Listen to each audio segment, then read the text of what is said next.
Mama Project is a child survival program. Our focus is on communities affected by chronic malnutrition. Malnutrition is not an isolated problem. It's usually found where communities lack infrastructure for safe drinking water, sanitary waste disposal, and other basic necessities of life. There are many effective ways for communities and families to obtain clean water. Piping in clean water, boiling, chlorinating, using solar-powered purifiers, or ceramic or biosand filters are a few examples. Mama Project has been promoting a household system that can be built using materials that are available to most families in poor communities throughout the world. And it also includes recycled beverage bottles and used or new plastic 5-gallon buckets, scraps of cloth. We're going to drill a hole 5 centimeters or 2 inches from the bottom of the bucket. The hole is a 3/4 inch hole. I'll hold the bucket steady and you're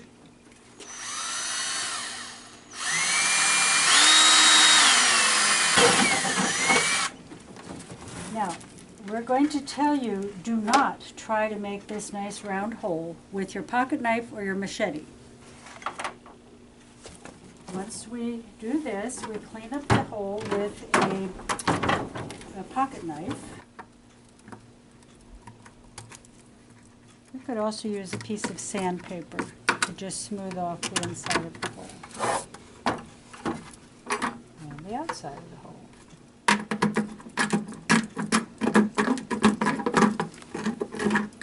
You don't want any pieces of debris in there that might keep you from having a good seal.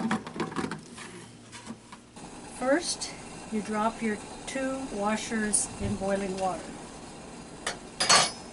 Then, we wrap the plumber's tape around the threads.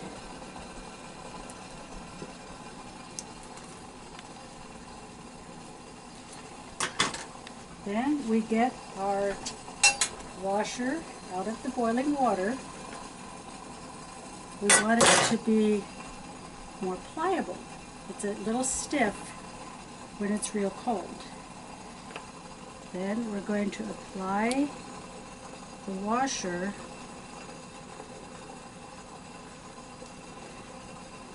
to the spigot. This is very important that the washer comes all the way down against the what? Shoulder of the spigot. Next, we're going to screw the spigot through this hole. It's very tight. It takes a little effort, but you want to do it carefully. You want it really, really snug, because you don't want your spigot to leak.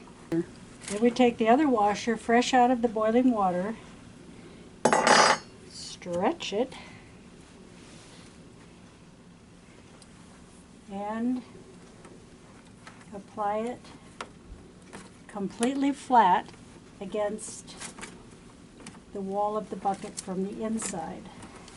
When you're satisfied that you have it completely flat, then you take the adapter and you screw it on from the inside of the bucket very, very tight, because you don't want that to leak. We're marking 12 inches, which is where we're going to put the little notches for the stirring stick.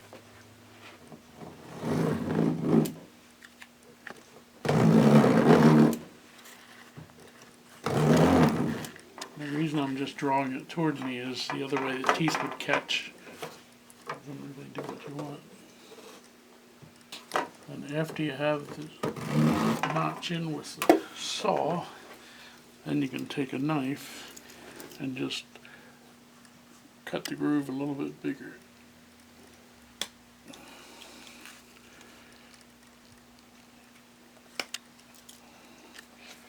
That way the cap will slide into it. In order to get the stirring stick through the cap, it would probably be helpful to just nick the corners off of the stirring stick so it gives you an angle to get it started through the hole. It's not going to affect how it stirs.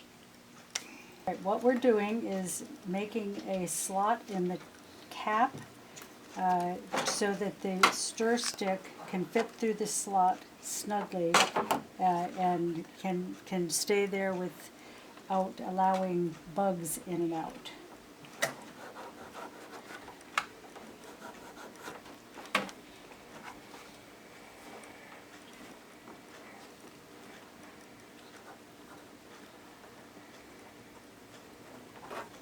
That's a rough guide. Now we have to make it so that the stir stick, whatever stir stick you use, and we recommend plastic so that it doesn't support the growth of mold, but plastic stir stick will fit through the slot and will make it a little narrower than the width of the stick so that it catches on the nicks that we put up here with the saw. And then when it's used to stir, it'll wobble, and then it will sit and cover the opening. So we're going to make it just a little narrower than the width of the plastic, a little narrower and a little less wide.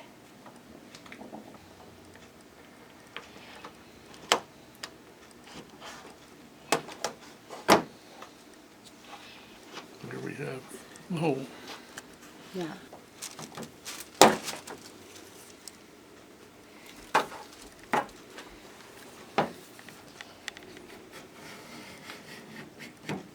That's what we're going for.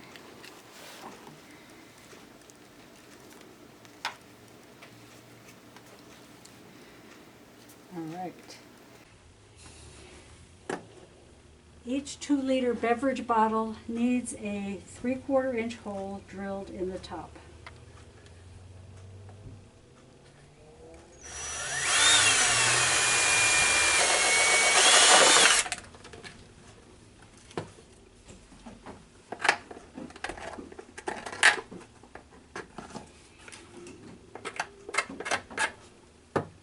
This is just a small beverage bottle that will be used to put the cap on the top for measurement of chlorine.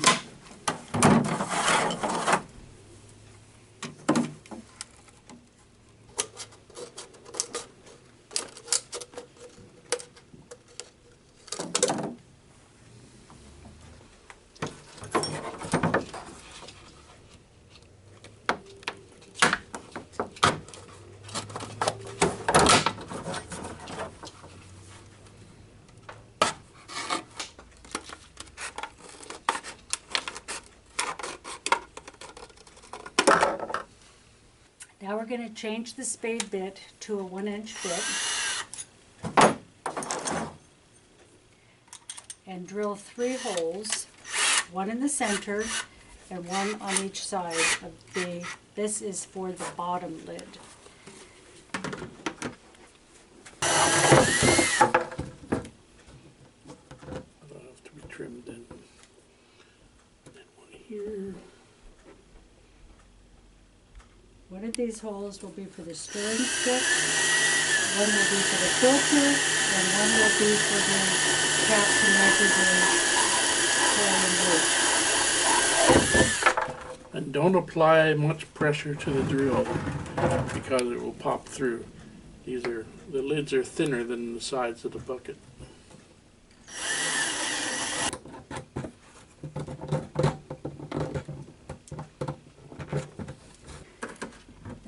Lid only needs 1 hole. Where in the center? Right in the center.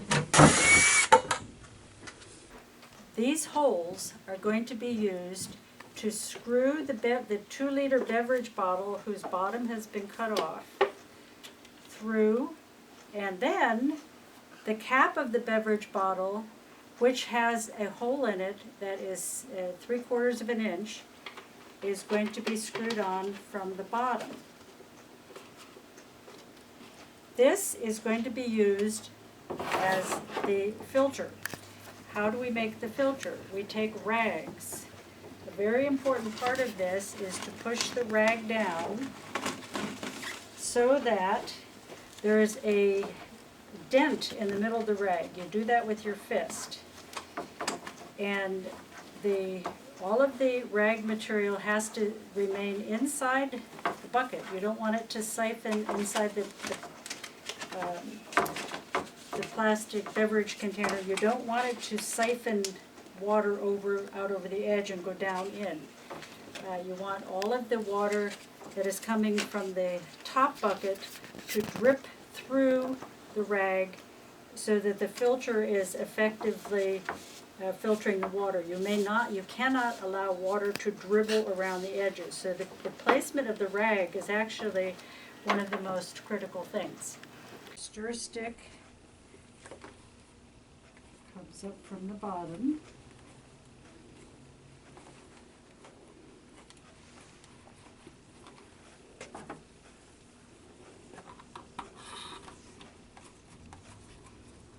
And then that's ready to stir.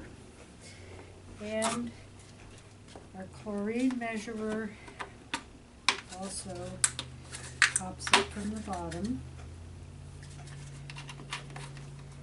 And then we have the 5 cc measuring cap. The recommended amount of chlorine bleach of 5.25% or 6% is 5 cc or 1 teaspoon per 5 gallons of water. If you're using concentrated chlorine bleach of 8.25%, the recommended amount for 5 gallons is 3 cc or a little more than a half a teaspoon. Now, it's very difficult for people who are not used to doing exact measurements to follow that instruction. So we have incorporated a 5 cc bottle cap into the design of this system. This is our measuring tool. Now we need to pause and remind ourselves that not all bottle caps are 5 cc's anymore. This one is the size that we recommend. And we'll fill this with, pretend this is chlorine bleach, it's water. And we see that that is pretty much an accurate, exact teaspoon. Once a day, the rag should be taken out of the filter, rinsed in water, running water, and then boiled. Bring it to a rolling boil for at least a minute. Do not use soap, because your water will then taste like the soap when you use that rag that has been washed with soapy water to filter it the next day. So just wash it in plain water, running water, and then boil it, rolling boil for a minute. As far as cleaning the buckets, the bottom bucket really doesn't need to be cleaned. It should be getting decontaminated constantly by adding the Clorox. The top bucket will have the debris settling in, and over time, if you never rinse that one out, you could have silt or sludge building up in the bottom, and you'd really like to rinse that out daily or after every use.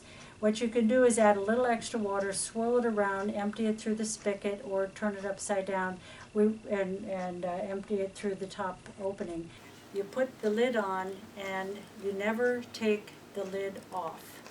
It is very dangerous to have buckets around without lids, but also keeping the lid on prevents the family from recontaminating the water after they've purified it and it is sitting in their home. If there's no lid on, it will be recontaminated quite quickly by animals or people putting their hands or instruments directly into the water. This is just basically a funnel. So the person putting the water in the top has a big target. They're not trying to put it in through a tiny little 1-inch opening.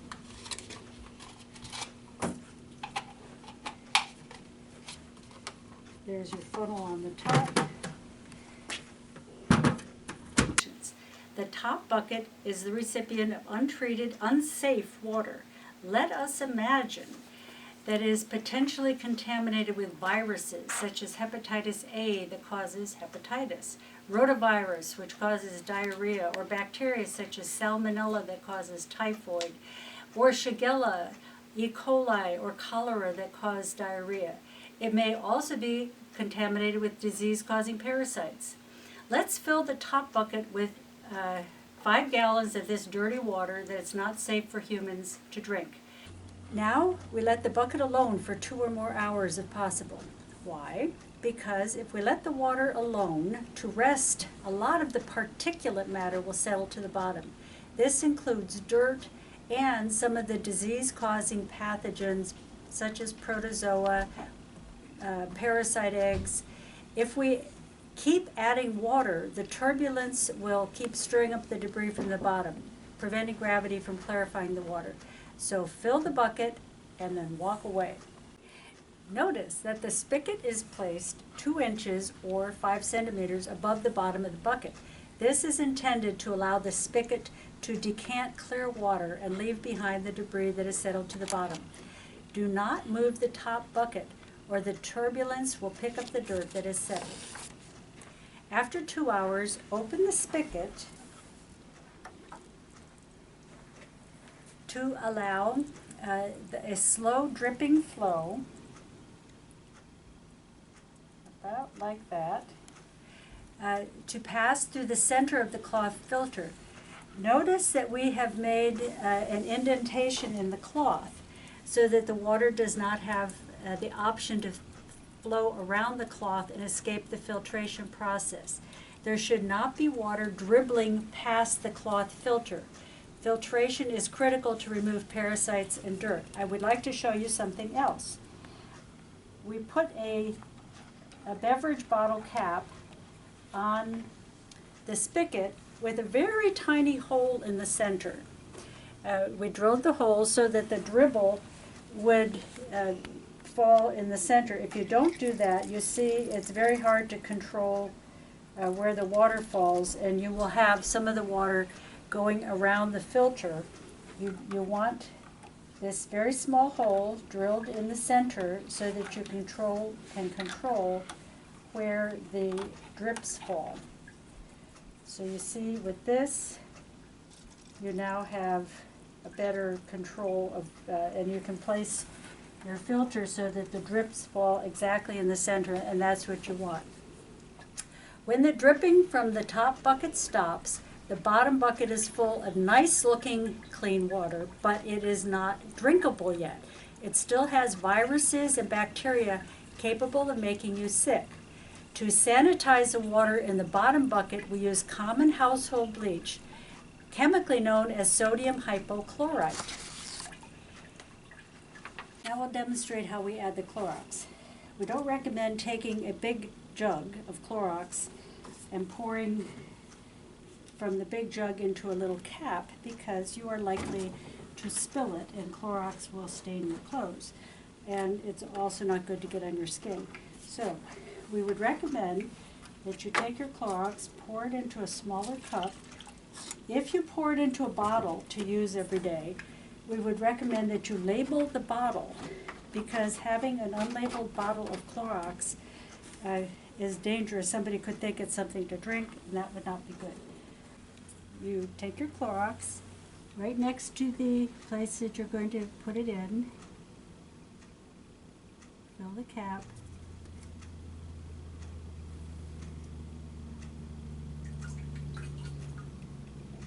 and put it into your 5 gallons of water.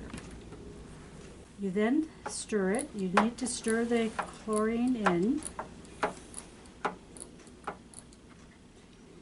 And then you need to wait 30 minutes to give it a chance to kill the viruses and bacteria. After 30 minutes, your water will be clear and have a very faint aroma of chlorine.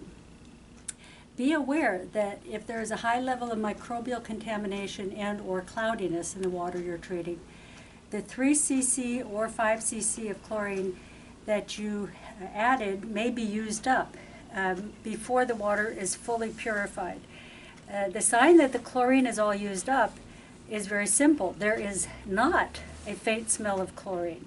If that occurs, add a second measure of bleach to the second bucket, stir, and wait for 30 minutes. For the bottom bucket, if you drill a 1/2-inch hole, that keeps it from spraying so much. For example, if you went like that, your bucket can tend to spray around, but if you put a cap on it with a smaller hole, you're going to get a little better stream. Okay. We have produced a little poster in Spanish and English that tells how to use the bucket. You can download that from our webpage. Also, please contact us at info@mamaproject.org if you're interested in knowing more about this bucket system and how to use it in your program. Thank you.